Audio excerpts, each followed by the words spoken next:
Have you ever noticed how two people can walk into the exact same room and get treated in completely opposite ways? One person walks in, says very little, doesn't raise their voice, yet everyone naturally respects them. The second person walks in, same clothes, same environment, but they get interrupted, ignored, or treated like they don't even matter. For a long time, I was that second person. I was the one people felt comfortable canceling on at the last minute because they assumed I wouldn't mind. I was the one who became the punchline of every joke, forcing a smile while I was actually hurting inside. I felt invisible. But then I realized something that changed everything.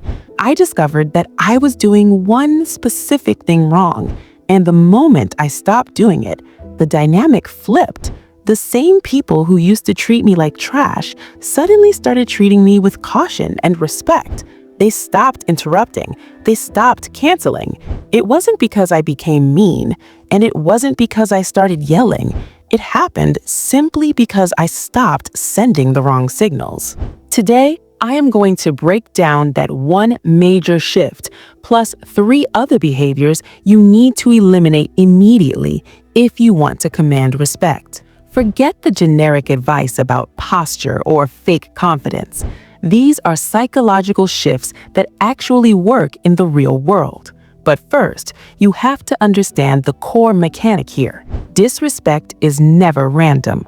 People treat you the way you train them to treat you.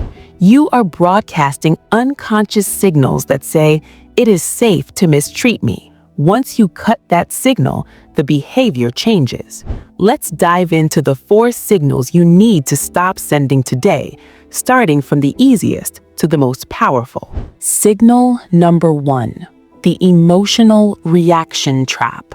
The first habit you must break is reacting emotionally to disrespect. When someone is rude to us, our instinct is to defend ourselves immediately. We want to explain why they are wrong. We get upset and we react big. But here is the truth. When you react with high emotion, you are handing them a victory.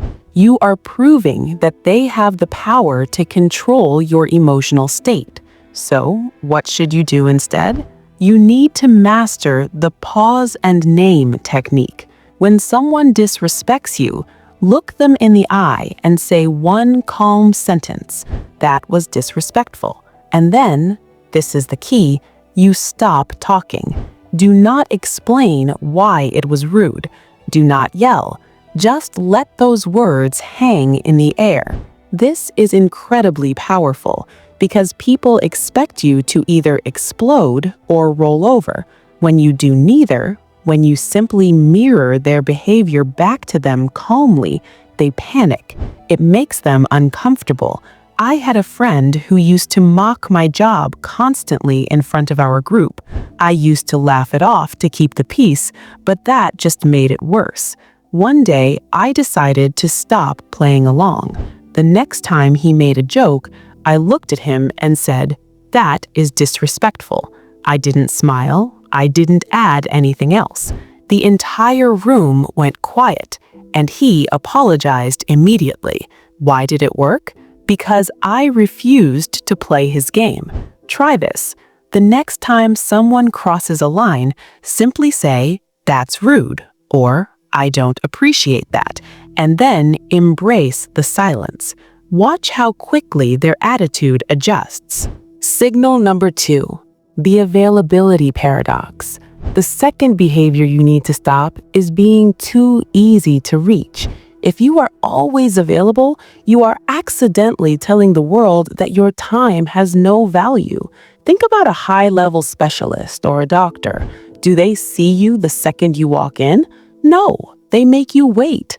And subconsciously, you respect them more for it because you know their time is scarce. Now contrast that with the person who answers every text in 2 minutes flat. If you treat your time like it's cheap, everyone else will too. Here is the fix. Stop answering immediately. Unless it's an emergency, wait an hour, wait 2 hours. This isn't about playing mind games. It is about having a life that doesn't pause just because someone else is bored. When someone asks for a favor, don't auto-reply with a yes. Say, "Let me check my schedule and I'll let you know." This simple phrase teaches people that your time is a limited resource. I used to be the guy who replied to texts at 11 p.m. instantly. People asked for favors constantly because they knew I was an easy yes. When I started creating a gap between their request and my response, everything changed. Instead of demanding my time, they started asking, "Do you have a moment?" They went from expecting my help to appreciating it. Your time is your most valuable asset. If you give it away for free, it's treated like trash. Make people wait a little. It shows them you value yourself. Signal number 3, the conflict avoidance error. This is where most people fail. You must stop accepting bad treatment in the moment. We often stay quiet when someone is rude because we are afraid of conflict. We think, "I'll just let it slide this time." But by staying quiet, you are training that person that there are no consequences for mistreating you. You have to correct the behavior right when it happens. If a friend cancels on you last minute for the 3rd time, don't say, "It's okay." Say, "This is the 3rd time you've canceled. That's not okay." If a coworker steals credit for your project, speak up immediately. "Actually, I handled that portion. Please give credit where it is due." If a relative makes a snide comment, shut it down. "I don't like when you speak to me that way." Stop. It doesn't have to be aggressive, but it must be direct. Staying quiet doesn't keep the peace. It builds resentment inside you and invites more disrespect from them. I had a colleague who constantly dumped his workload onto my desk, asking me to handle it real quick. For months, I did it because I didn't want to be difficult. But eventually, I drew the line. The next time he asked, I simply said, "No, that is your responsibility. I am not doing it." He pushed back at first, but I held firm. And guess what? He stopped asking, and he actually started respecting me more.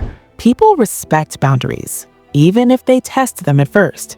Speak up immediately. Signal number 4, the over-explanation trap.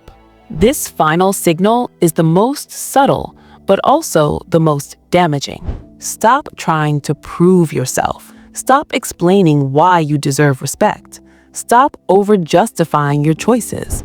When you constantly try to convince people you are good enough, you are actually signaling that you don't believe it yourself. Insecurity is loud. It lists achievements. It gives 5-minute explanations for simple decisions. True confidence is quiet. Watch people who are truly secure. When someone questions them, they don't launch into a defense. They just say, "I'm comfortable with my decision," or "This works for me." I used to give my life story to anyone who doubted me. I thought if I just explained why I was right, they would respect me. But the more I explained, the less they listened. Now, if someone questions a decision, I just say, "I believe this is the right move." No proof, no debate. And usually, they just accept it. Why? Because confidence is contagious.